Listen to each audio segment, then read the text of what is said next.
것인지를 깨달았다고 하는 증거가 되는 것입니다. 왜냐하면 이때 이미 하나님은 아브라함에게 하나님 나라에 대한 복음의 구조도를 말씀해 주셨다고 성경이 기록하고 있습니다. 그것이 바로 갈라디아서 3장 8절에 나타나는데, 또 하나님이 이방을 믿음으로 말미암아 의로 정하실 것을 성경이 미리 알고 먼저 아브라함에게 복음을 전하되 모든 이방이 너로 말미암아 복을 받으리라 하였느니라, 이렇게 말하고 있단 말입니다. 그리고 그 결과로 여러분들이 당시 사정을 말하면 이방인인 여러분이 복을 받아서 오늘 하나님의 백성이 되어서 여기 앉아서 하나님의 말씀을 듣고 있지 않습니까? 그러면서 언약을 말씀하실 때 사용하는, 그때마다 하나님께서 언약을 말씀하실 때마다 사용하는 그 자기의 이름이 있어요. 여호와로라. 내 이름이 여호와로라. 애굽에서 모세에게 하나님께서 나타나셔서 자기 자신을 계시하실 때에도 그렇게 말하고 있어요. 나는 여호와로라는 거예요. 그러면서 그 여호와가 왜 나타나냐 하면 너의 조상의 하나님이라는 것이죠. 조상의 하나님을 여기서 거론할 때는 뭘 말합니까? 언약을 말하는 거예요. 언약을 상기시키면서 나는 언약대로 너의 조상 아브라함에게 여호와라고 말했는데 그 여호와가 이제 나타났다. 그것을 지금 말씀하고 있는 것이죠. 여러분이 잘 아시는 대로 국가가 구성되기 위해서는 먼저 주권자가 있어야 되고 백성이 있어야 되고 영토가 있어야 됩니다. 이제 이 영원한 하나님의 나라의 모형인 실물의 하나님 나라를 세우시기 위해서 왕이신 하나님은 흑암 중에 있는 백성들을 애굽에서 불러내어서 그분이 준비하신 그의 영토인 가나안을 향해서 그들을 인도해 가실 것입니다. 이 가나안은 하나님 나라의 모형이었습니다. 두 번째로, 출애굽한 이스라엘 백성들과 시내산에서 언약으로서 하나님을 예배하는 제사장 나라를 세우셨습니다. 그 나라는 이스라엘이 지금도 깨우치지 못하고 있는 그 나라는 이스라엘만이 하나님의 나라가 그 선택된 하나님의 백성이 아니라 하나님을 예배하는 나라를 세상에 만들기 위하여 그들 제사장 나라로 먼저 부르셨단 말이에요. 이스라엘이 제사장 역할을 잊어버리고 그 역할을 까먹고 기억하지 않고 그러는 지금 현실에서 이스라엘이 과연 하나님의 예배하는 나라이고 그들이 과연 제사장 나라인가?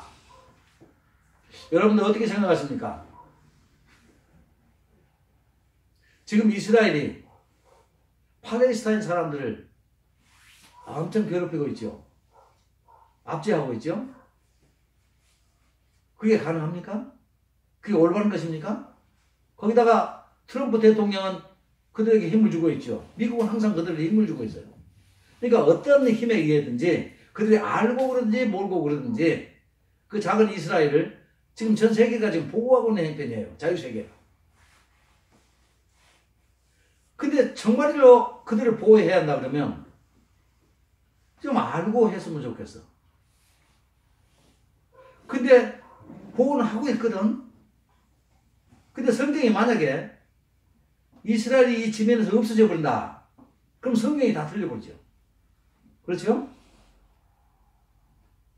성경에는요, 다시 회복한 이스라엘 나라가 세운 것까지는 나왔는데, 근데 또 망한다는 기록이 없어요.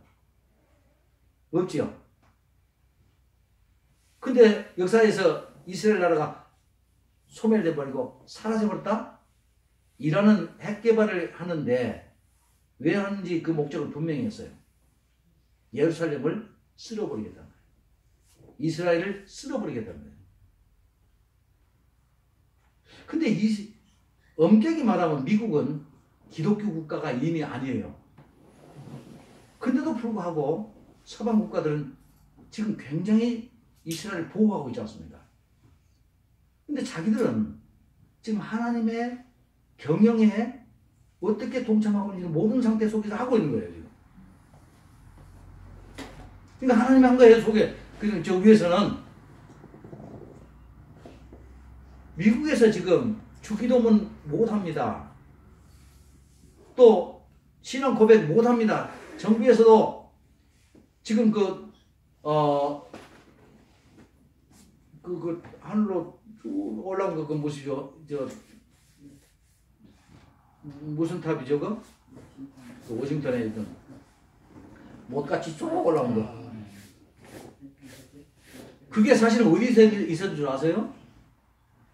애굽에 있어요, 애굽에. 근데 그게 지금 워싱턴 거기 한가운데 그 있고, 그러고 나서 10계명 돌판이 있었던 그런 내용 싹 없애버렸어요. 공립학교에서 절대 이제 기도 못하고 성경 안 가르쳐요. 이제 미국은 엄격히 말하면 기독교 국가 아니에요. 그냥 민주국가라고 할 수 있죠. 근데 이 나라가 전 세계가 지금 다 반대를 하고 있고, 그것 때문에 큰 문제가 발생할 수 있는데도 불구하고 예루살렘으로 미국의 대사관을 옮기겠다는 거죠. 그리고 예루살렘을 이스라엘의 수도로 인정하겠다는 거죠. 자기들은 또 모르는 사이에 하나님의 질서에 의해서 지금 이 세상이 흘러가고 있고, 그래서 옛날부터 역사의 수레바퀴라는 말이 있었어요. 역사의 수레바퀴. 그걸 누가 돌리느냐? 신이 돌리는 거죠. 하나님이 그 역사의 수레바퀴를 지금 돌리고 있지 않습니까?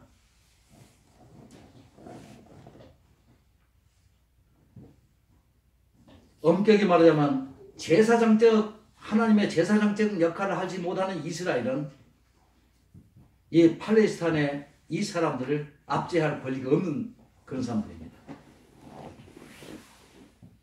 내 땅이, 여기가 내 땅이다, 내 땅이다. 아무리 싸워도 소용없어요. 이미 이스라엘에게 하나님께서 주어진 그 땅은, 그 상징으로서의 그 땅은 이미 어떻게 보면 그 성질이 끝났어요. 이제는 그것이 존속하느냐 안 하느냐, 그것만 가지고 성경을 지금 앞으로 지탱하는 그 유일한 기준 그거 하나밖에 없어요. 그러면 우리는 과도하게 이스라엘 편들 이유가 없어요. 그들이 하나님의 입장에서는 더욱더 미련하고 가증되고 더 미운 족속들이에요. 그 메시아 하나님의 여인의 후손을 누가 죽였습니까? 제사장 나라가인 이스라엘 그 권력이 죽였어요.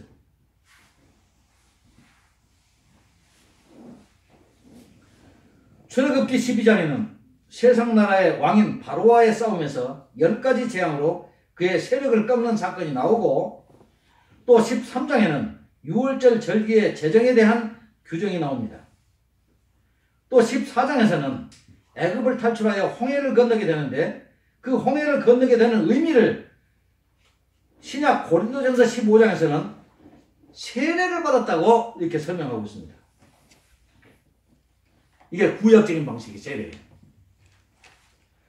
사탄을 그들의 왕으로 섬기고 살던 그들은 이제 홍해에서 죽고 씻겨서 그들의 새로운 나라와 왕에게 나아가 언약식에 참여해야 했던 것입니다. 그들이 이 홍해를 건넜을 때 그들은 이미 새로운 백성이 되었습니다. 씻긴 그들은 이제 그들의 여행의 목적인 하나님을 시내산에서 대면하고 하나님과의 언약을 수립해야만 했던 것입니다. 국가로 발전한 이스라엘이 하나님과 그의 나라가 되기 위해서는 하나님과 다시 언약을 세워야 돼요. 여러분들 가끔씩 뉴스를 들을 때마다 이런 생각을 안 하십니까? 아니, 조금 전만 하다, 얼마 전만 해도 우리나라 대통령이 미국 갔을 때도 우리는 북한의 핵 문제에 대해서 한반도에 핵이 없는 것을 원칙으로 한다, 그렇게 얘기했죠. 그리고 북한을 그런 얘기를 했어요. 그러고 나서 조금 있다가 또 국방장관이 또 미국 간다 그러면 또 가가지고 또 그 얘기를 또 하는 거야. 그리고 또 누가 가면 또 누가 또 그 얘기를 똑같은 얘기를 또 해요. 중국하고도 마찬가지입니다. 중국하고도 만나면 한반도에 핵을 인정할 수 없다. 그 얘기를 금방 했어요. 그러고 가서 또 해. 국가의 그 원수들이 서로 만나고 대통령이 만나면, 최고의 지도가 만나면, 뭐 특별한 무슨 얘기를 할까 해보면 또 공식 또 기자회견의 결과로 뭐 나옵니까? 우리는 한반도의 비핵화를 지지한다. 하도 많이 들어가지고 우리는 또 저 소리야. 그러죠? 근데 왜 하겠습니까? 그게 의미가 있는 거예요.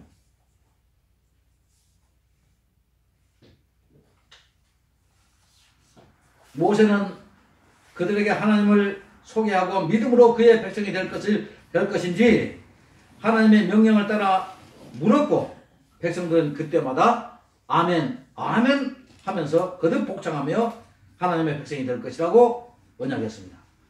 하나님은 아브라함에게 내가 너로 큰 민족을 이룩하고 너로 그렇게 했습니다. 그러므로 그의 후손들이 당연히 하나님의 나라 백성이 된 건 마찬가지입니다. 그런데 신의 산에서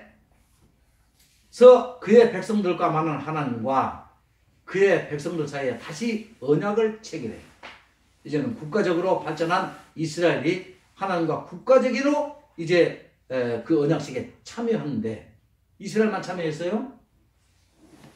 내가 아까도 말씀드렸지만은 하나님은 한치도 세상에 흩어져 있는 자기 백성들, 비록 죄를 짓고 자기를 거절하고 반대하고 살고 있지만은 자기가 만든 자기 백성들을 절대로 잊지 않고 계시단 말입니다. 그래서 그 구원해 주시겠다고 하는 언약 속에 바로 에티오피아 여인, 구스 여인, 그 여인이 거기 참여하지 않습니다. 다시 말하면 그 여인은 우리를 대표해서, 이방인들을 대표해서 하나님의 백성이 되겠다고 선언하는 그 장소에 나아갔단 말입니다. 그래서 우리가 지금 그 언약대로, 그 언약에 참여해서 그 언약을 믿기 때문에 우리 하나님의 백성이라고 담대히 말할 수 있지 않겠습니까? 그런데 이 하나님의 백성들이라고 하는 사람들의 아멘에는 언제나 참과 거짓이 혼재되어 나타납니다. 여러분, 보통 목사님들이 단에 서서 무슨 말씀 한마디 해놓고 교인들에게 믿습니까? 하면 모두가 다 아멘 아멘 해요. 근데 그 아멘대로 다 합니까?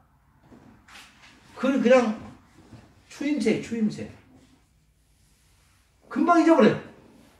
예배 끝나고 나면 그냥 싹 끝나. 하도 아멘을 남발을 해요. 이스라엘 백성도 그래요. 이제부터 하나님께서 너의 백성이, 너의 하나님이 되실 텐데 받아들이겠느냐? 아멘. 그러면 너희들이 하나님의 백성이 되겠느냐? 아멘. 그럼 내가 주는 이 법을 지키겠느냐? 아멘. 다 아멘 했어요. 그런데 하나님은 그 말을 못 믿겠다는 거예요. 그러면서 과연 그러한가? 너희 아멘이 실제인지 여러분 너희들 스스로 입증해라. 그러고 나서는 광야로 보냈어요. 그 광야는 괜히 하나님께서 그의 백성들을 괴롭히려고 광야로 보낸 것이 아니라 너희들이 아멘 했던 것을 입증하라는 거예요. 실제로. 결핍이 상중하는 그곳에서 살면서 그들은 정말 하나님의 말씀을 먹고 하나님 말씀의 대로만 살겠는가? 그걸 입증을 해야 되는 겁니다. 여러 가지 사건을 통해서 그들은 다 실패돼요. 그들이 아멘했던 그 하나님을 버려서 다시 우리가 애굽으로 돌아가자! 그런 반역 운동을 일삼았을 뿐만 아니라 하나님께서 세운 그 지도자 모세를 얼마나 원망하고 그를 배척하려고 했습니까? 그것은 스스로가 내가 하나님의 백성이 되겠다. 이러한 자기들의 믿음에 대한, 그들이 고백했던 그 고백에 대한 반역이었어요. 그래서 주님은 이렇게 말씀하십니다. 나더러 주여 주여 하는 자가 다 천국에 들어갈 것이 아니다 그랬어요. 만약 그렇다 그러면 천국 참 복잡하겠네. 이 세상은 사탄과 함께 살아가게 두셨는데 왜 이 세상이 필요한가? 참 믿음의 사람과 거짓 믿음의 사람을 구별하기 위해서 이스라엘에게 마치 그 광야가 필요했던 것처럼 결핍이 상존하는 그 광야가 필요했던 것처럼 오늘 이 세상이 거칠고 참 괴로운 세상이 되었습니다. 이곳에 사는 여러분들이 이스라엘 백성들처럼 참된 믿음을 하나님 앞에 고백을 해야 돼요.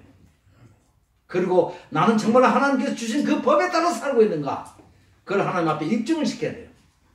근데 불행하게도 출애굽했던 1세대들 가운데 60만 명 가운데 2명만이 하나님 앞에 그 참 믿음을 고백했어요. 여호수아와 갈렙. 그리고 그 믿음대로 그들은 가나안 땅에 약속대로 들어갔던 것입니다. 그래서 모세는 하나님의 백성이 된 그들을 수르 광야로 이끌어 나갑니다. 광야는요, 그 다녀온 사람들 얘기 들어보면 밤에는 무척 춥답니다. 낮에는 그렇게 더울 수가 없대요. 자동차 본네트 위에 계란을 깨놓으면 금방 그냥 후라이가 되버린대요. 그렇게 극과 극이 상존하는 곳이 이 광야입니다. 왜 하나님은 그의 백성들을, 자기 백성이 되겠다고 고백하고 아멘한 그 백성들을 그 광야로 보내셨는가? 사람들의 언약, 사람들의 고백에는 거짓이 항상 도사리고 있기 때문에 그 거짓은 하나님께서 구별해내시겠다는 뜻입니다. 그리고 16장에서 보면 만나를 경험하게 하십니다. 그건 무엇입니까? 저녁에는 달이, 낮에는 해가 그들을 살 수 없도록 그렇게 괴롭히고 먹을 물도 없어서 목마르게 했지만은, 그러나 언제나 하나님께서는 그렇게 고통만 준 것이 아니라 하나님의 약속대로 먹을 음식도 주셨고 고기도 주셨어요. 그 16장에 만나 사건이 발생하지 않습니까? 그거는 그냥 먹고 배불러라 하는 그런 의미가 아니에요. 그 만나가 뭘 상징하는가? 하나님의 말씀을 믿고 신뢰하고 믿음대로 살겠다고 하는 그런 뜻이에요. 그래서 내 말을 믿고 소중한 네 가족만을 위하여 거두라 했는데 이 사람들이 안식일까지 나와가지고 걷지요. 왜? 오늘 주시다가 내일 안 줄 수도 있다. 하나님을 못 믿는 거예요. 또 거기에 뭐가 나타나면 호렙산에 반석을 쳐서 물을 마시겠어요. 세상에 반석에서 물이 나온다는 것을 누가 믿겠습니까? 어떻게 그 깡마른 반석에서 물이 나와요? 근데 하나님께서는 모세에게 그 반석을 치라 그랬어요. 그냥 반석에서 물을 내라고 하지 않고 치라 그랬어요. 모세가 나중에 두 번째 반석을 만났을 때 또 쳤지요. 그래서 모세가 표면적으로 가나안 땅에 못 들어가고 가나안 건너편에서 죽었는데 그 이유를 뭐라고 말합니까? 두 번 쳤다고. 왜 그럴까요? 설명할 수 있는 사람이 있습니까? 공부했는데. 예수님의 그 구속은 광번에 이루어지는 것이지 예수님이 거듭 고난을 받으신 분이 아니기 때문에. 그렇지요. 다시 말하면 처음에는 반석을 치라 그랬어요. 그래서 반석을 쳤어요. 아마 깨졌을 거예요, 일부러. 거기서 물이 확 쏟아 나왔죠. 백성들이 먹었어요. 근데 나중에 40년에 걸쳐서 다시 이 자리에 왔어요. 물을 내라 그랬어요, 모세에게. 네가 이 반석에서 물을 내서 주어라 그랬어요. 그러면 물을 내라고만 명령하면 되는 거예요. 근데 쳤어요. 여러분들이 알다시피 구약의 교육 방식이 실물로, 물리적으로 보이게 교육하는 방식을 취한다고 그랬어요. 근데 아까는 처음에는 반석을 쳤다, 그래서 거기서 물이 나왔다 하는 것은 무엇에 대한 상징이냐면 예수 그리스도를 십자가에 못 박으면, 먼 훗날 못 박으면 그곳에서 피가 흐르지 않습니까? 그러면 그 피를 마시는 자마다 생명을 얻고 구원을 얻지 않습니까? 그거에 대한 상징이었어요. 그러면 모세가 나중에 또다시 치지 않습니까? 그때는 하나님의 말씀이 또 치라고 말을 안 했단 말이에요. 물을 내라고 하라는 거예요. 그럼 면을 내라고 하면 되는 거예요. 그래서 또 쳤어. 마치 어떤 사람이 생각하면 그리스도의 구원은 어떤 특정한 사람들에게 일시적으로만 필요한 것이기 때문에 나중에 내려면 또 그럼 예수님이 또 다시 오셔서 또 십자가에 못 박혀 돌아가셔야 합니까? 예수님의 십자가의 그 보혈은 이 세상에 오고 오는 모든 사람들 전부 다 구원시킬 수 있는 능력이 없단 말입니까? 지금 그런 오해를 주고 있는 거예요. 모형의 역할을 충분하게 못했다는 것입니다. 이러한 사건들, 다시 말하면 마라 사건이라든지 만나 사건이라든지 무리바 사건이라든지 르비딤 사건을 통해서 하나님의 백성들은 하나님께 고백한 그들의 믿음을 보여야만 합니다.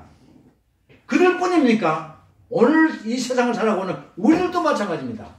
이 구속의 말씀을 듣고 그 말씀에 어떤 형식으로 이제 믿음으로 반응을 해야 됩니다.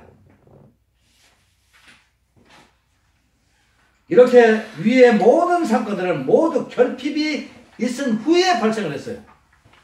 그러므로 이 결핍은 하나님의 백성들을 추려내는, 골라내는 아주 유익한 도구가 됐던 것입니다. 그래서 하나님께서도 그의 나라를 완전하게 창설하시기 전까지는 마귀를 세상에 풀어놓아서 활동하게 했단 말입니다. 그래서 사탄이 그걸 알고 예수님 앞에 그렇게 말하지요. 내 때가 이르기 전에, 그 때가 언제입니까? 하나님의 나라가 완전히 창설되기 전에까지는 마귀를 풀어서 네가 사람들을 유혹하고 네가 할 수 있는 대로 해봐라. 그때까지 자기가 활동하도록 허용이 됐다는 걸 마귀가 알고 있어요.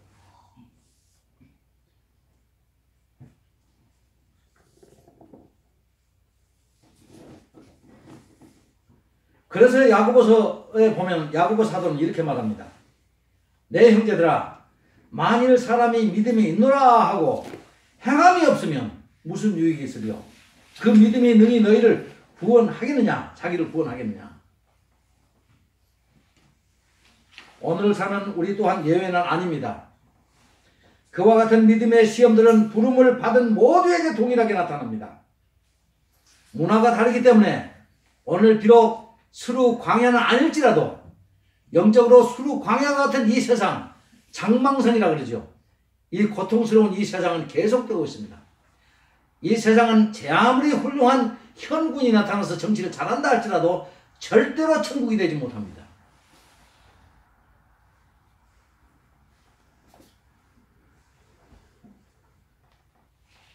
세상 끝날 때까지, 주님께서 다시 재림하실 때까지 사탄은 우리를 미혹할 것이고 많은 시험을 줄 것입니다.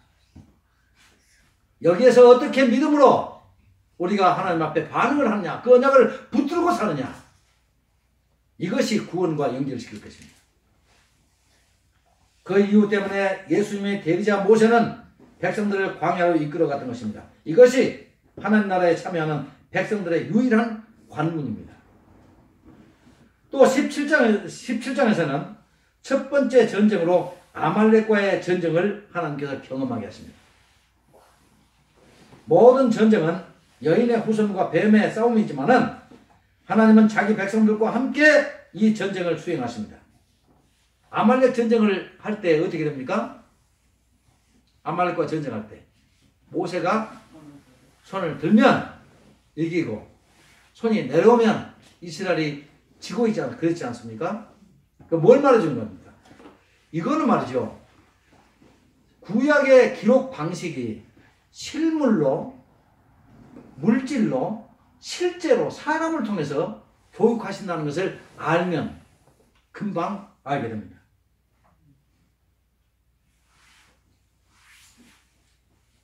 이 싸움도 이미 승패가 결정된 싸움으로서 성도들은 믿음으로 참여해서 하나님의 영광을 나타내야만 합니다. 이러한 싸움은 아말렉으로서 끝나는 것이 아니라 우리 모두가 당면하고 있는 영적 전쟁의 모형이 되는 것입니다. 모세가 팔이 내려왔다. 이건 여기서 뭘 말해주고 있는 것입니까? 네? 아니, 모세가 계속 손을 이렇게 들고 있으면 이스라엘이 승리하고 모세 팔이 떨어지면 이스라엘이 패전하고 그래서 나중에 사람들이 모세의 팔을 개어넣죠. 고여넣죠. 근데 여기서 뭘 말하겠어요? 이 기록을 통해서 모세의 뭘 지금 얘기하려고 하는 겁니까? 모세는 구세주가 아니라는 겁니다. 그는 모형이라는 겁니다. 그도 우리처럼 피곤하면 손을 내려볼 수밖에 없는 사람이라는 겁니다. 결국 누구를 지향해주고 있습니까? 실물로 교육하기는 모세가 구약에서도 예수 그리스도를 지금 말하고 싶어 하는 겁니다. 그래서 성경에 나오는 위대한 사람들 모두 그 실패를 성경이 전부 다 기록하고 있어요. 다윗도 비록 예수 그리스도의 모형이지만은 그 본체가 아니라는 거예요. 우리가 믿음으로 바라봐야 할 그 대상자가 그거 아니라는 거예요. 믿음의 주여 또 온전케 하시는 이 예수를 바라보자. 그런데도 불구하고 모세를 마치 신처럼 하나님처럼 높이고 모세처럼 뭘 하자고 이렇게 해야 되겠습니까? 그리고 하나님은 그의 백성들을 각종 결핍이 상종하는 광야를 통해서 훈련하셨습니다.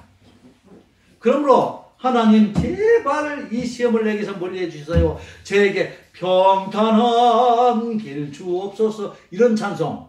그게 여기 말씀과 비교해 보면 올바른 겁니까? 그 믿음과 그 고통과 그 어려운 시험에서 승리할 수 있는 힘을 주옵소서. 이렇게 기도해야 할 거 아닙니까? 근데 안희숙 씨는 그 하나님의 그 방식을 거부했어요. 인생의 모든 문제는 광야에서 만날 수 있는 결핍의 문제와 같은 것입니다. 질병, 갈증, 먹는 문제, 그리고 경제는 사회에서 이기는 것, 이러한 인생의 가장 심각한 고통으로 하나님은 그의 백성들을 훈련하신 것입니다. 그러한 결핍 가운데 하나님의 나의 군주 되심을 고백하고 하나님과의 관계를 지속할 수 있다면 그것은 아담이 받았던 유혹을 믿음으로 이기는 하나님의 백성으로 인정될 수가 있을 것입니다. 그래서 그 시험이 도무지 우리가 감당할 수 없을 것 같지만 하나님께서 그렇게 약속하셨어요. 뭐라고? 감당할 수 있는 시험만, 그런 정도까지만 우리에게 허락하신다는 것이죠. 아멘. 여러분들이 아무리 힘들다고 해도 여러분들 믿음으로 바라본다면 그 언약을 붙들고 산다면 감당할 수가 있습니다. 주님은 인간의 이런 나약함을 아셨기 때문에 언약의 상대자로 자신의 아들을 세우시며 이 하나님의 아들은 나중에 똑같은 광야의 극심한 결핍 가운데서도 백성의 대표자로 사람은 뭐라고 말합니까? 하나님의 말씀으로 섰다. 예수님은 40을 금식 기도하셨죠. 얼마나 목마르셨습니까? 얼마나 배고프시겠습니까? 이때 그를 가장 즐겁게 한 것은 뭐겠습니까? 옛날에 제가요 금식을 3일씩이나 해봤다고 그랬죠. 왜 웃어요? 다른 사람은 40일 한다는데 내가 3일 했다니까 좀 우습죠. 근데 하루가 딱 지나니까요 금식을 하니까 그때부터 눈에가 뭔가 삼참하게 보여. 뭐가 보여? 인절미가 보이더라고. 인절미가. 내가 이 금식 끝나면 인절미를 왕창 해가지고 많이 먹어야지. 조금 있으니까 뭐 이것저것 코에서 그냥 먹는 음식이 막 다 나는 거예요. 너무 먹고 싶어. 처음에는 일주일 하려고 그랬어요. 그래서 3일 하다가 이거 내가 잘못하고 있구나. 그거 깨우치고 당장 그냥 그만둬 버렸죠. 예수님이 40일 금식을 했으므로 나도 한다. 이거 웃기는 얘기입니다. 그래서 나는 그 순간 이후부터는 성도들이 금식한다면 적극적으로 말이진 않았어도 그거 유익하지 않다고 얘기나 해주면서 안 하는 게 좋다고 나는 그렇게 얘기 자꾸 했어요. 왜? 사람은 굶거나 조금 뭔가 배가 고프거나 이렇게 되면요 사람이 정상적인 우리의 감성을 유지를 못해요. 그렇죠? 배가 고프면 뭐든지 힘이 없으면 뭐든지 비관적으로 보이고 뭔가 좀 안 좋아. 그래 보니까 그 금식하는 동안에 자꾸 성경만 보고 너무나 기도 많이 하고 막 이렇게 된 줄 알았더니 그게 아니라 자꾸 잠만 와. 철철 잠만 와. 밥을 안 먹는 순간에 내 몸은 점점 죽어가는 거예요. 그러니까 모든 기능이 다 사실은 소멸돼 가고 있는 거예요. 그러니 정상적인 생각이 나겠습니까? 그래서 나는 우리 어떤 그 교수님의 말을 가장 난 지금도 좋게 생각을 해. 그분이 내가 목사 안수 받기 전에 산기도 좀 갔다 와야겠다 그러니까 그분이 나를 딱 잡고 하는 얘기가 그래요. 김 전도사 거기 가기 전에 많이 먹고 가. 그리고 기도원에 가면요 거기서 주는 밥 많이 먹어. 이러더라고. 그때는 무슨 소리인지 몰랐어요. 그렇게 해서 그분은 이 금식의 무용론을 사실 저한테 주장했던 거예요. 근데 이 마귀가 그 약점을 가지고 예수님 앞에 나타났어요. 근데 예수님은요, 아담이 에덴 동산에서 먹지 말라 그러면 더 먹고 싶죠. 그래서 저걸 왜 저걸 못 먹게 하실까? 저렇게 보암직도 하고 먹음직스럽기도 하기도 한데 저걸 왜 못 먹게 하실까? 그래서 먹어버렸죠. 못 견디고. 근데 예수님은 40일 금식 기도하는 연후에 극도의 굶주림 가운데서도 뭐라고 대답하십니까? 사람이 사는 것은 하나님의 말씀으로 산다. 아담이 하나님의 말씀을 먹는 일에 실패했어. 제2의 아담이신 예수님은 그가 시험을 받을 때 극한 가운데 시험에서도 하나님의 말씀이 바로 그의 생명이라고 고백을 했어요. 아담이 실패했던 하나님의 말씀으로 이제 그의 백성들을 대표하여 이기셨던 것입니다.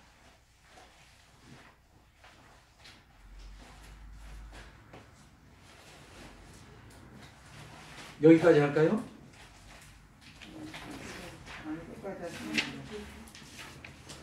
더 하라면 하겠습니다만은